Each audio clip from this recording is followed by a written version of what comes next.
अब घर त सानसानै छ भाइ, एकछिन रुममा रेस्ट गर्दै गर, मम्मीले लस्सी सस्सी बनाइदिन्छ अनि खाएर बसौँला नि। राम राम राम। हलकोठा हो यो? हलकोठा यो त प्राइभेट रुम हो नि भाइ, अलिक सानसानै छ है। मेरो पुरै घर जत्रो त तेरो रुम रहेछ। राम राम राम। कत्रो टिभी भाइ, मलाई दे न। जहाँ अब यस्तो सानो टिभीले के गर्छ, तल थिएटर रुम छ, त्यहाँ गएर अहिले फिल्म हेर्न पर्छ।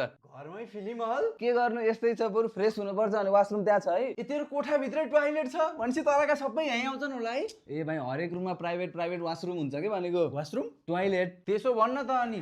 भाइ यहाँ त अर्को कोठा रहेछ। कोठा होइन के भाइ, वार्डरोब हो यो त। वार्डरोब? दराज। त्यसो भन्न त, तर दराजलाई एउटा छुट्टै कोठा। ए भाइ, त्यहाँबाट अगाडि सिधै जा त, टोयलेट त्यहाँ छ।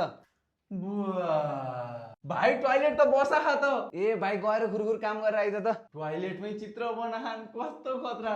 के हो यो? भाइ यो छत त चुइनी रहेछ, पानी परे ह।